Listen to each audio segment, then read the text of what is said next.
लाइ साथीहरू मामाको घरमा आउने लाइसकियो है। हामी चाहिँ बिचमा बसेर चाहिँ चिया खाँदैछौँ। मेरो जेठानी दिदी है, कालु दिदी, मेरो प्यारी दिदी।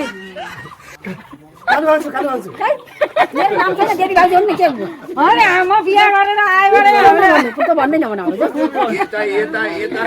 मेरो प्यारो जेठाजु कालु जेठाजु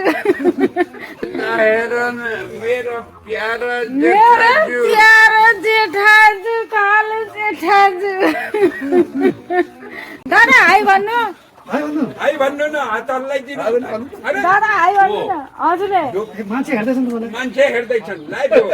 ल हाम्रो जेठाजुको लागि लाइक कमेंट शेयर अनि सब्सक्राइब गरिदिनु होला। र हाम्रो त्यो भन्टी असो इमान धुनिया सा भयो से खामहरु कति पानी आयो। Oh my God.